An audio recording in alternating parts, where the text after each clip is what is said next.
Hey, Shalom. Want to begin by giving all glory and praises to Yahweh, Bahasham, Yahweh Shai, Bahasham, Rachak, Kodash. Double honors to our beloved elders and apostles of Great Millstone. Shalom to the hopefully elect.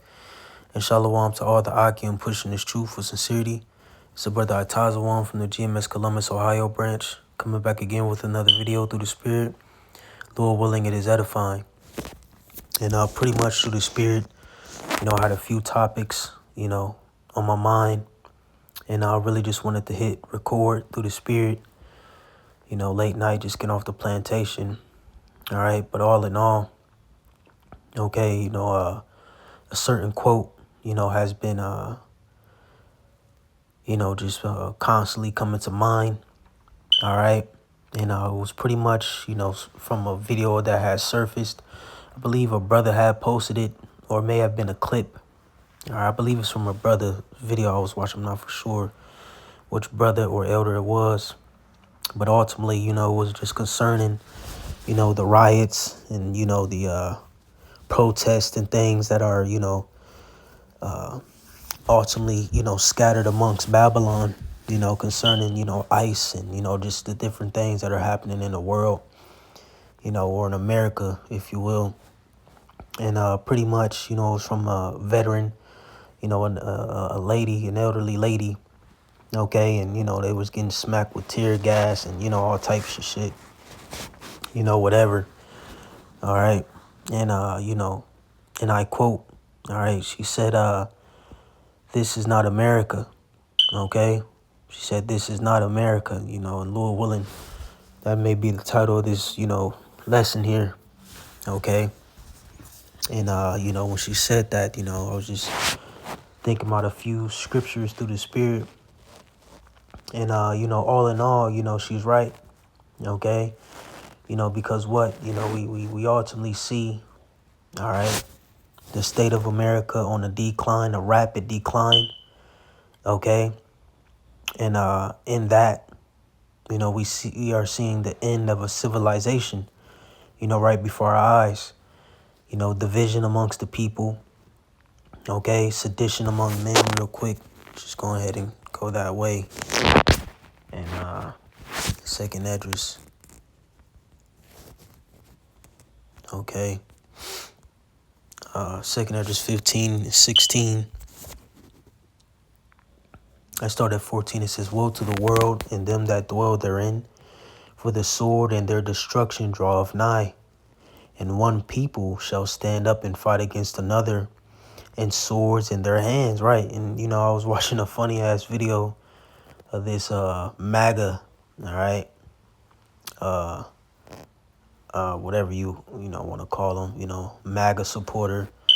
Okay, he was in the midst of a anti-ICE, all right, protest. And, they went at it, and the MAGA guy, he ended up, whooping up like 4 or 5 people, you know what I'm saying, whatever. But, we ultimately see the division, the line is being drawn, all right, between the two parties, the Republicans and the Democrats, okay. Those who side with Trump, all right, so on and so forth. It's just a lot of division, okay, here in Babylon the Great. Which in that, of course, we always get the classic, if Satan be divided against Satan, how can he stand? Or the kingdom divided in itself, how can it stand? Okay, you think of ancient times, concerning even our kingdom, Yasharallah, okay, the Israelites, after the fall of Solomon, okay, and the kingdom was rent, all right, split into two, all right, where, we now have the southern tribes and the northern tribes, okay, and then at that time you had Jeroboam, who was pretty much the chief of the northern tribes at that time, and then Rehoboam, the chief, all right, of the southern tribes concerning Judah, Benjamin, Levi, and then the 10 tribes, all right, concerning the northern tribes, or the 9, if you will. But all in all, in that, us being divided, our kingdom fell. Okay. It wasn't under one banner as intended, during the reign of David, where he brought the two tribes together and had everyone on one accord in unison. You see, likewise in Babylon the Great, that is what we are seeing. All right, the different Edomite tribes, Amalek, your regular Edomites, those who descend from, Esau, Edom, with him being in his blessing now, living in his kingdom and his prosperity. All right, we see his kingdom divided. And in that, his kingdom will not stand much longer. Okay. So verses 16, it reads, it says, there shall be sedition among men and invading one another. They shall not regard their kings nor princes, and the course of their actions shall stand in their power. Right, sedition. Let's look at the word sedition real quick. All right.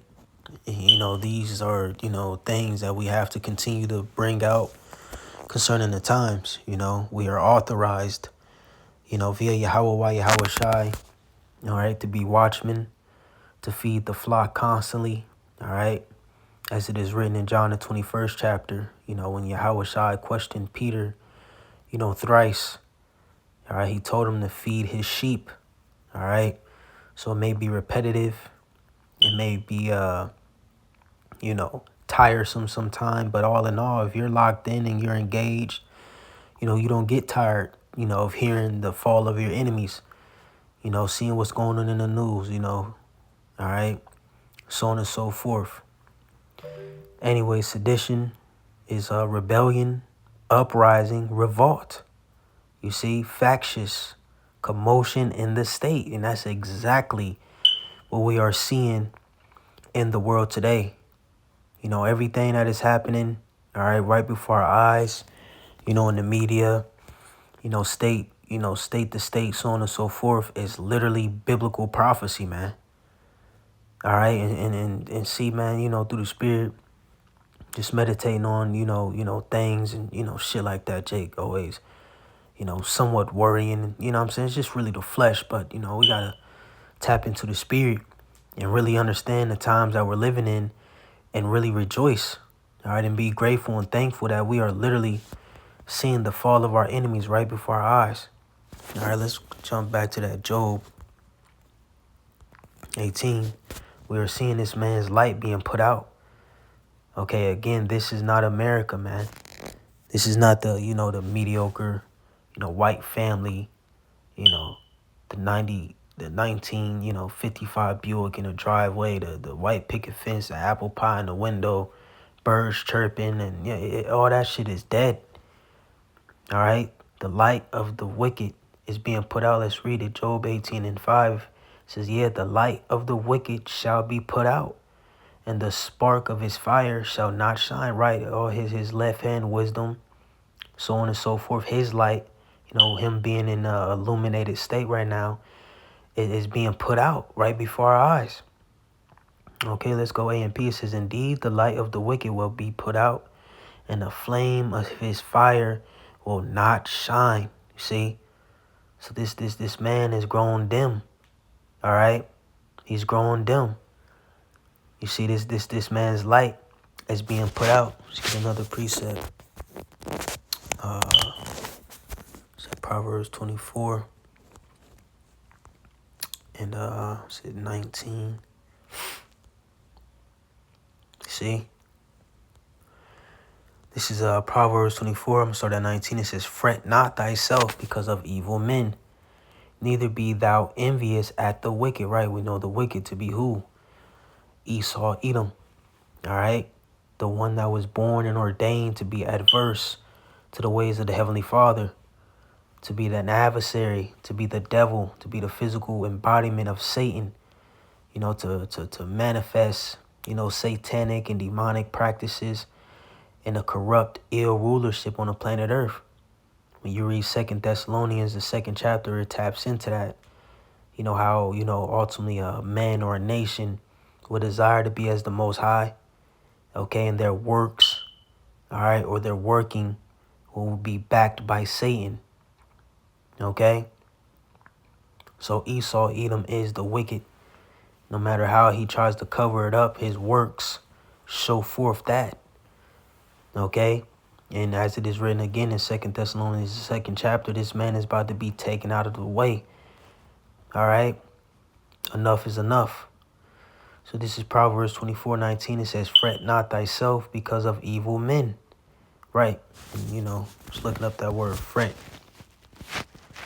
goes into, being angry. All right. Well, ultimately, let's go to the BLB. It gives you more here. This is the word fret. In the BLB, what's that? Hara. To be hot, furious, burn, become angry, be kindled. See? To burn, kindle, to be angry with, be incensed, to burn, kindle, to heat oneself in vexation, right? You see, so ultimately, we see these devils prosper, all right? Or we have seen these devils prosper, okay? And in that, we can't get overly vexated, and, overheated, you see? All right, because, that this man is prospering in wickedness, man. That was what Ezra was going through. Okay, he was furious at the prosperity. Real quick, let me see if I can find that. At the prosperity of the wicked. It says 2nd Ezra is it the 3rd chapter. 2nd Ezra 3.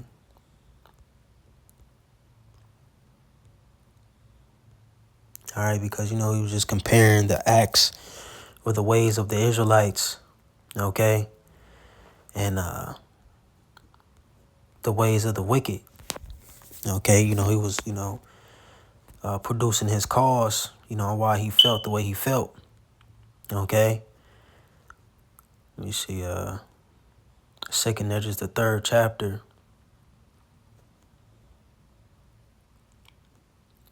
I'm gonna start at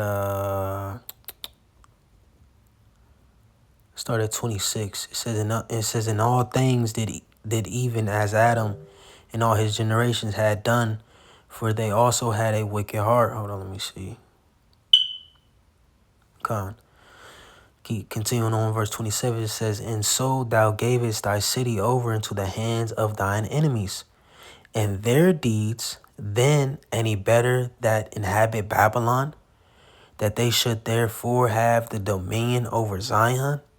For when I came thither and had seen impieties, all right, or impities, which goes into reverence, or lack of reverence, it says without number, then my soul saw many evildoers in the 30th year, so that my heart failed me. Right, so he was vexed. Like, he's seen all these wicked people, Babylon, arrayed and, prospering, so on and so forth, us going through it.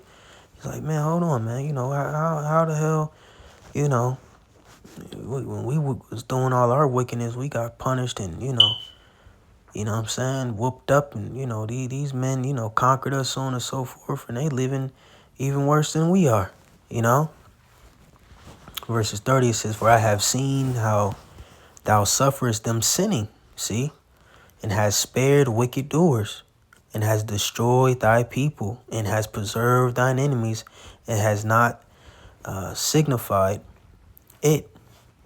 I do not remember how this way may be left. Are they then of Babylon better than they of Zion? Or is there any other people that know of thee besides Israel? Or what generation have so believed thy covenants as Jacob? And yet their reward appeareth not, and their labor have no fruit. For I have gone here and there through the heathen, and I see that they flow in wealth, see, and think not upon thy commandments. Right. So, we're in a position where, we have watched this devil reach heights that are just, ridiculous. All right. This man literally owns the money. All right. Elaborate buildings and cities, so on and so forth. It just seems like this man is just prospering. through all this shit, through all the wickedness, so on and so forth, this man just, continues to increase. Okay? Verse 34 says, weigh thou therefore our wickedness now in the balance, and there's also that dwell in the world. And so shall thy name nowhere be found but in Israel, right? The Israelites ultimately possess the name of Yahweh Bahasham Yahushai and confess it, now in this day, beginning with the elect.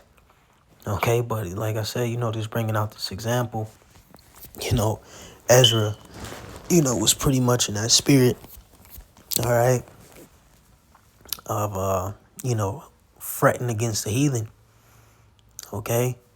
But, once you read the fourth chapter, the angel's going to give them, understanding, all right, to a degree, you see? But, pretty much have to put him in his place, if you will. All right, but all in all, again, let's read Proverbs 24th chapter. Fret not thyself because of evil men, neither be thou envious at the wicked, right? So don't be envious at them. All right, yeah, they may be prospering, they may be doing, doing big things, so to speak, whatever the case may be. But all in all, don't envy them, don't be envious. Because what? Verse 20, for there shall be no reward to the evil man. The candle of the wicked shall be put out. See? Again, we're watching this man grow dim. So don't get yourself tied up in, being mad, seeing Esau, drive Tesla trucks and fucking F-150s and, whatever the case may be, seeing, Trump do his thing and all these, elites and government officials living these lavish, plush lives, whatever. All right, because like I said, ultimately, this man's kingdom, this man's system is on his last leg, man. All right, let's read these two verses in the AMP. It reads, do not get upset because of evildoers, or be envious of the wicked, for there will be no future for the evil man. See? All right, and then, another thing that we have to take into account is that America, Babylon the Great, is on its 250th year, I believe, this year. All right? You see? And when you go into it, you look at the average time span of a kingdom, which I believe our beloved Apostle Tahar brought this out a while back. Okay? And I was watching another video by the beloved Elder Yashar Wamba. And, he was just doing a overview, or going into a video, by this man who was comparing, the state of Rome to the state of America, and how they are, falling, alongside each other, or how they fell alongside each other. The comparisons, so on and so forth. When you go into it, pretty much America's falling just like Rome fell. Okay, and we know that America, Babylon the Great, all right, is, in a sense, Rome 2.0. All right, it is Rome all over. Okay, when you go to Daniel, the 7th chapter, okay, speaks about, the four major empires. Okay, the Syrian Babylonian Empire, all right, the Medo-Persian Empire, the Greeks, all right, and the last beast going into Rome. Let's read Daniel 7:7. It says, after this I saw in the night visions, and behold, a fourth beast, dreadful and terrible, and strong exceedingly. And it had great iron teeth. It devoured and brake in pieces, and stamped the residue with the feet of it. And it was diverse from all the beasts that were before it, right? It was diverse, via Senate House, all right? We may mention, at that time you had the plebeians and patricians, but now you have the Democrats, all right, and Republicans. It's the same system. They did away with kings, all right, or a monarchy, so to speak. all right, and set up a government based off a Senate House, all right, where, where they, they claim that the people, have authority over the government, or they make the rules, so on and so forth. But anyways, it says that were before it, and it had 10 horns, right? The 10 vassal states, all right, which, now link up to the European Union, you see? Okay, which, in today's age is more than 10, all right? And then when you read on, let me see, let's go to verse 8. It says, I considered the horns, and behold, there came up among them another little horn, before whom there were 3 of the first horns plucked up by the roots, all right, the Brits, the French, and the Spanish. And behold, in this horn were eyes like the eyes of man, and a mouth speaking great things. All right. And that little horn ultimately is dealing with Babylon the Great, America. You see? So, a horn, a little horn stemmed from that fourth beast. All right. Which you want a horn, it goes into power. All right. Let's jump down to verse 11. It says, I beheld then, because of the voice of great words, which the horn spake, I beheld even till the beast was slain, his body destroyed, and given to the burning flame. Right, and that's how Babylon the Great is going to be taken out via the thermonuclear missiles. All right, which are going to stem from Russia. All right, when you jump to Revelation the 13th chapter, real quick. We just rolling through the spirit.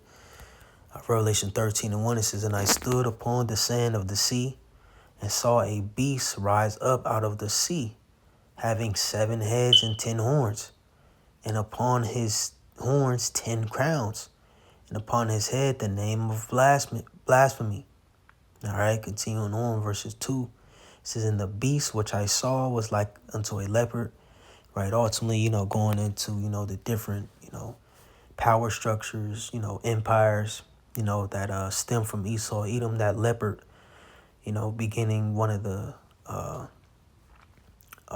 beginning stages and phases of Esau's blessing, dealing with the Greeks, all right, or Alexander the Great, all right, and his feet were as the feet of a bear going into Russia. Okay, and we know the feet ultimately symbolizes the end of a thing. All right, so that bear, which is Russia, is going to be the nail in the coffin for Babylon the Great, America. All right, once Armageddon is sanctioned and comes forth. All right, World War III. We know Russia is going to be one of the heavy hitters. To help, shoot arrows at this place. All right, continuing on, it says, in his mouth as the mouth of a lion, going to Britain, and the dragon gave him his power, all right, dealing with Rome, and his seat and great authority, right? So this is how Babylon the Great had received his power, via Rome, following after that blueprint, all right, that dragon, all right. But like I said, ultimately, we are at the end of that phase, where this man, okay, is being taken out of the way. His country is in complete turmoil and anarchy, if you will.